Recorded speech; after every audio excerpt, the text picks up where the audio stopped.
Hello and welcome to the Plate Spinning Academy podcast, hosted by me, Nick Davis, a productivity mentor and multi-passionate entrepreneur. I know what it feels like when you want to do all of the projects all at the same time, with never enough time and energy to do it all. I'm a passionate creative who's found my almost perfect blend of business and life that keeps my head motivated, my body energized, and my heart happy. I'll be talking about all things to do with organisation, rotas, goal setting, systems and structures, and strategies for business and life together, all combined with a healthy dose of accountability and motivation to help you on your journey. It's time for you to find your tailored recipe for accomplishment and contentment.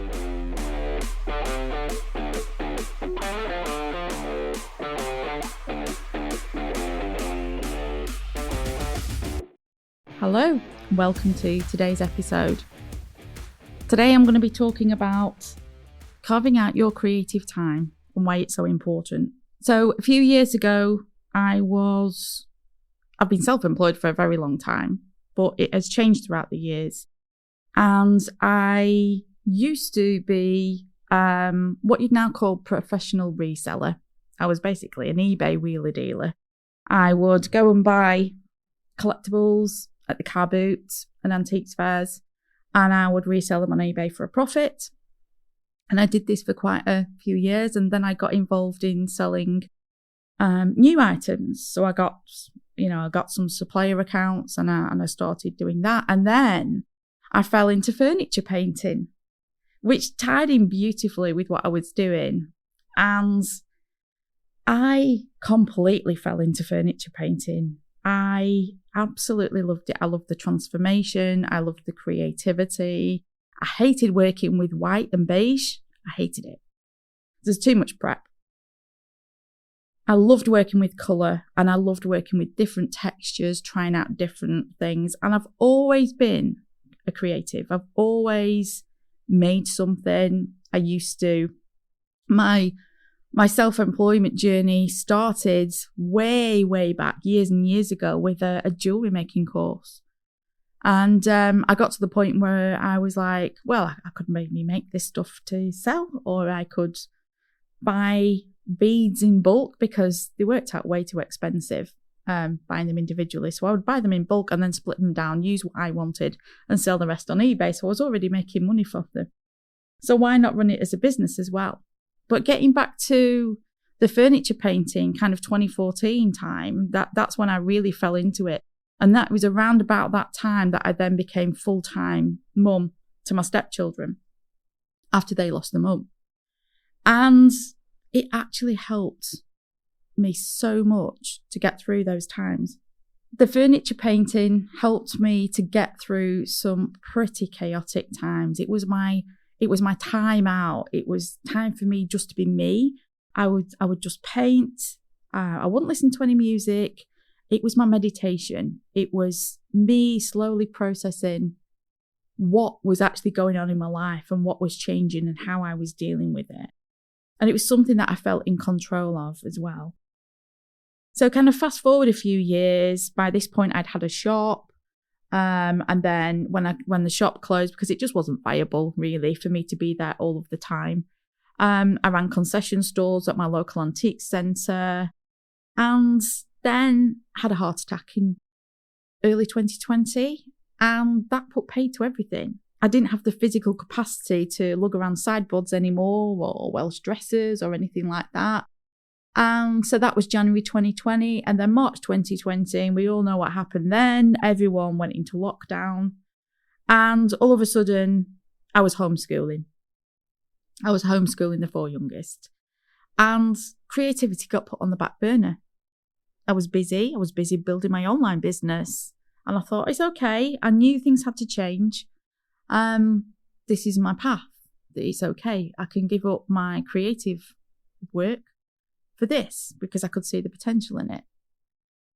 And my health has been up and down the last few years, but I'm kind of been back on track with it the last 12 months. No matter how hard I tried, I always felt something was missing. I always felt something wasn't right, or, I just need to do a little bit more of this, or I just need to change something. It just still wasn't working. And about 12 months ago, I got the opportunity to have a small workshop again. And it was a very good price. And it was somebody we knew, and it was an easy in, easy out license. So it was like there was no issues there. And I thought, you know what, I'll just try it. I'll just try it again and see how I feel. I can come out after 6 months. It's not a problem, but I'll just give it a go. And it was one of those decisions that I knew within a week, my heart was feeling so much happier that I had my creative space back again. And I realized then that that had been the missing piece. I was missing my creativity. Now for me, I've got 150 projects at home. You know, I've got knitting in every corner. I've got diamond art. I've got all sorts of stuff. I doodle. I've got paints. I've got pastels. I'm always doing something. But for me, that wasn't enough. I needed the outlet. Because I create stuff on such a high level, I can't suddenly have lots of bits of furniture around the house, or paintings or artwork or anything like that. So I needed to have the outlet. So I then went back to the old concession store place where I used to trade many years ago, and was welcomed back with open arms, and it was like I'd never left. So a few months later, I'm now in a bigger workshop, and I've got plenty of space, and it's my happy place. I go there, I know when I'm feeling really stressed, it's because I've not been in my workshop. And a couple of weeks ago, I'd been through quite a busy time with my other business, with my coaching business, and I'd realised that my mental health was tanking big time. And couldn't put my finger on it at first, but then realised I've not been in my workshop for 2 weeks. So I made the decision, and I think it was a Thursday night. And I went on the Friday, and all it took was one day, and I turned my mental health right round. And come Saturday morning, I was absolutely fine. I was back to normal because I put myself in that happy place. Now, when we're business owners, we are terrible for keep pushing, keep doing a bit more. I'll just do a bit more work. And putting our creativity to one side, because when you've got a deadline to hit, is it essential that you're finishing that craft project that you've had on the go for 6 months? It's not really. But I think we're all guilty of it. We're all guilty of pushing away our creative projects for the sake of our business. And actually, what I've come to realize recently is that it is essential that if you are a creative person, if you need that creative outlet, then we need to be incorporating this. If not on a daily basis, then certainly on a weekly basis. But incorporating it into your week, just as you would incorporate your sleep. And that's what's been missing for me. And what's happened now I've brought my creative business back in, that for me has been the keystone to balance out everything else. I'm no longer stressed about anything else. I know I've got a place to go to, or I've got a project to work on. If I'm starting to feel a bit stressed, it's giving me the best tool ever to manage my mental health. And I've spoken to other business owners, and I'm hearing the same. And they're admitting they're not making time. I have people who talk about they've not picked up a crochet hook for years, or they've not painted.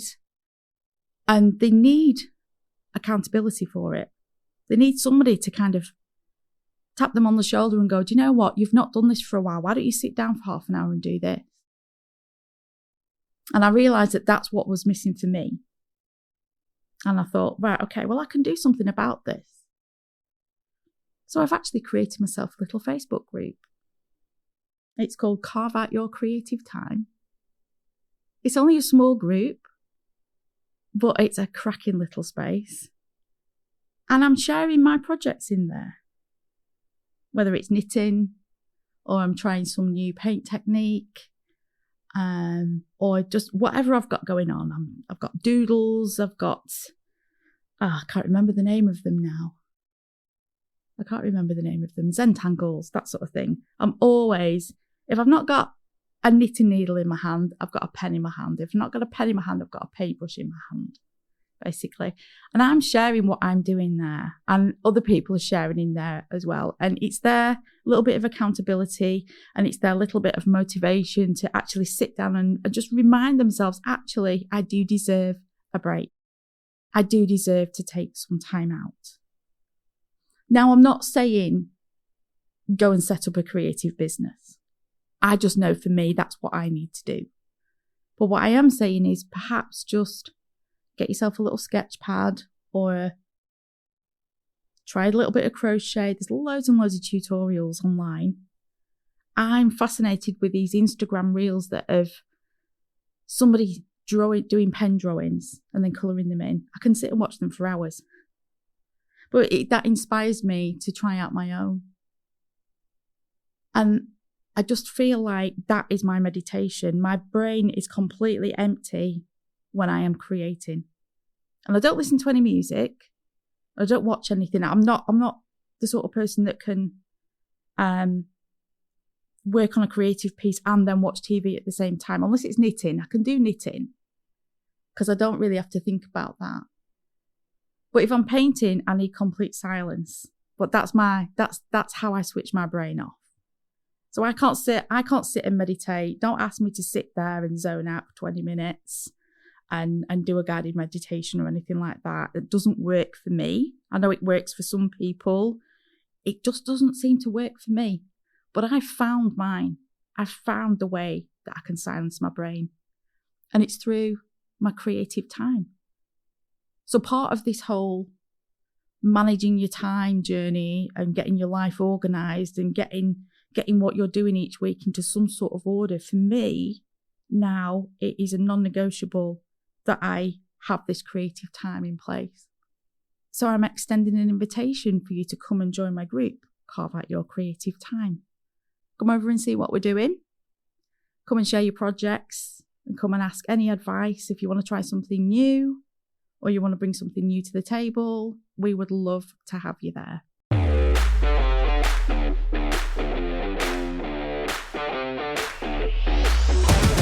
I hope you've enjoyed today's episode. Come and find me on socials. I've got a couple of free groups you can find on my profile that you are welcome to join.